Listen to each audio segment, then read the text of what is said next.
네, 최근 있었던 일인데요. 이 7개월 된 자신의 친딸을 불법 입양시킨 그런 비정한 아버지의 사연이 최근 인터넷을 뜨겁게 달구고 있습니다. 네, 딸을 보내면서 요구한 돈은 60만 원이었습니다. 이수훈 기자가 나와 있는데요. 네. 어떤 사연인지 자세히 취재를 하셨죠? 네, 피의자의 나이가 이제 20살, 대학 입학한 지가 얼마 안 되는 학생입니다. 예. 아무래도 계획에 없던 아이를 갖게 되고 또 생활고를 걷게 되다 보니까 인터넷에 아기를 보낸다는 글을 올리고 또 금전까지 요구한 것으로 보이는데요. 먼저 어떻게 된 사연인지 사건을 재구성해봤습니다. 지난 4월 충북 청주의 한 거리, 한 30대 여성이 갓난 아이를 안고 서둘러 갑니다. 여성은 한 20대 남성으로부터 이 아이를 건네받았습니다. 인터넷을 통해 연락을 하게 된 사람이었습니다. 인터넷상으로 개인적인 사정으로 아이 키울 수 없다, 입양을 보내고 싶다라는 글을 올리면서 지난 4월 대학생인 20살 A모 씨는 인터넷 포털 사이트에 자신의 7개월 된 아기를 입양시키고 싶다는 글을 올렸습니다. 그리고 얼마 뒤 한 30대 여성으로부터 연락을 받게 되는데요. 그 글을 본 그 입양한 사람이 카톡 아이디를 남겼고 카톡 아이디로 대화를 하면서 여러 차례 휴대전화 메신저로 대화를 하던 두 사람. 그런데 뜻밖에도 A씨는 입양을 하려는 여성에게 생활이 어렵다며 돈을 요구했다고 합니다. 입양하는 사람이 그 사람하고 카톡을 하면서 입양 과정에 요구를 한 것 같고 그런 카톡을 대화를 주고받으면서 60만 원이 가격을 서로 그래 그 정도면 되겠다. 연락을 주고받은 지 일주일 만에 두 사람은 청주의 한 거리에서 만났습니다. 결국 돈과 아기를 서로 교환하게 된 상황. 하지만 아무도 모를 것 같았던 두 사람의 비밀은 아동보호기관의 제보로 2달여 만에 밝혀지게 되는데요.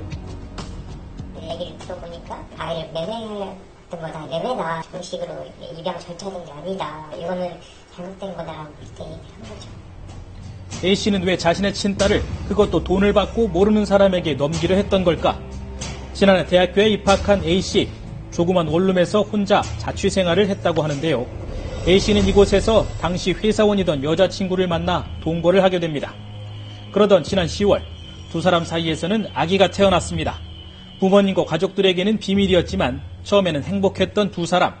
하지만 곧 현실적인 문제가 이들에게 닥쳤습니다. 동거하던 방이 계약 기간이 만기가 되니까 3명이 거주할 곳이 없었어요. 3명이 거주할 곳이 없으니까 여자를 집으로 돌려보내고 남자 혼자서 아기를 키운 거죠. 방을 얻을 돈도 없고 그렇다고 부모님이 계신 집으로 돌아갈 수도 없었던 A씨. 결국 여관을 전전하면서 지내게 됐다고 하는데요. 사람들이 여기서 한 달을 살았어요. 들어오면 한 곳은 있죠. 낮에는 자고 저녁에는 이제 들어오면 하고 그랬으니까. 가지고 있던 돈마저 바닥나면서 분유값조차 마련하기 어려워진 A씨. 결국 아기를 다른 사람에게 보내겠다는 결심을 하게 됩니다. 하지만 아기는 출생신고조차 돼 있지 않은 상태라 정상적인 입양은 어려운 상황. 고민 끝에 인터넷 포털 사이트에 아기를 보내고 싶다는 글을 올리게 되는데요. 기대 반 의심 반으로 올린 글에 한 여성의 연락이 오게 되자 어찌된 일인지 A씨는 상대방에게 또 다른 요구를 하기 시작합니다. 아이 엄마의 치료비를 핑계로 돈을 달라고 요구한 겁니다.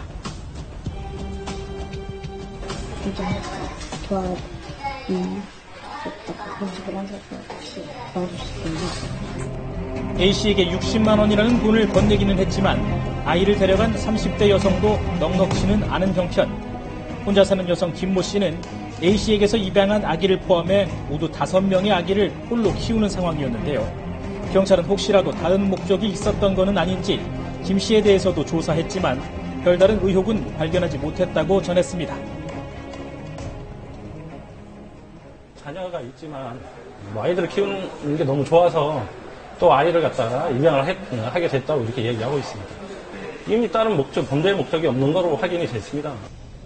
하지만 아기의 출생신고가 돼 있지 않은 사실을 알게 된 김 씨. 주변에 도움을 요청하는 과정에서 불법적인 입양 사실이 알려지게 됩니다.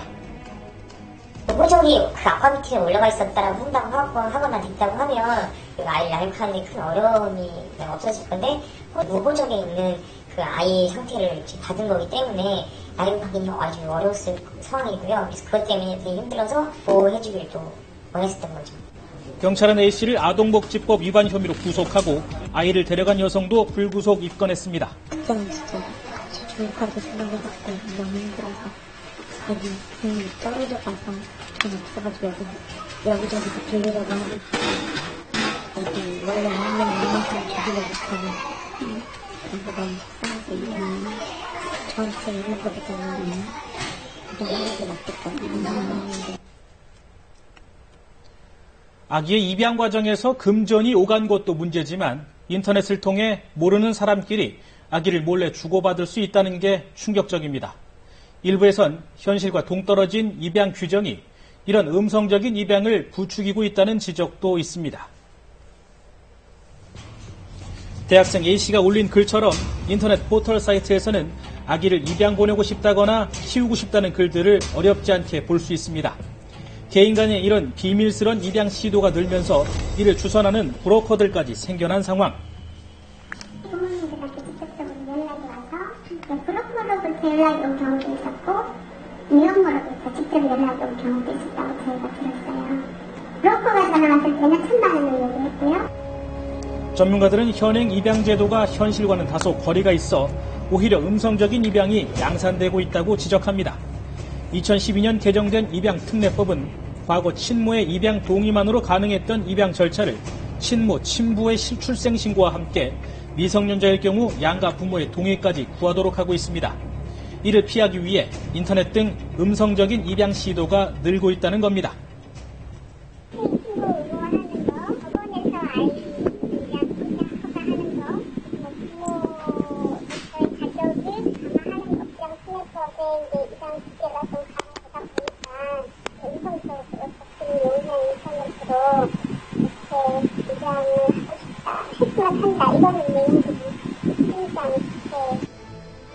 심한 경우 범죄에까지 악용될 수도 있는 온라인 입양, 음지의 입양을 양지로 끌어올릴 개선책 마련이 필요해 보입니다.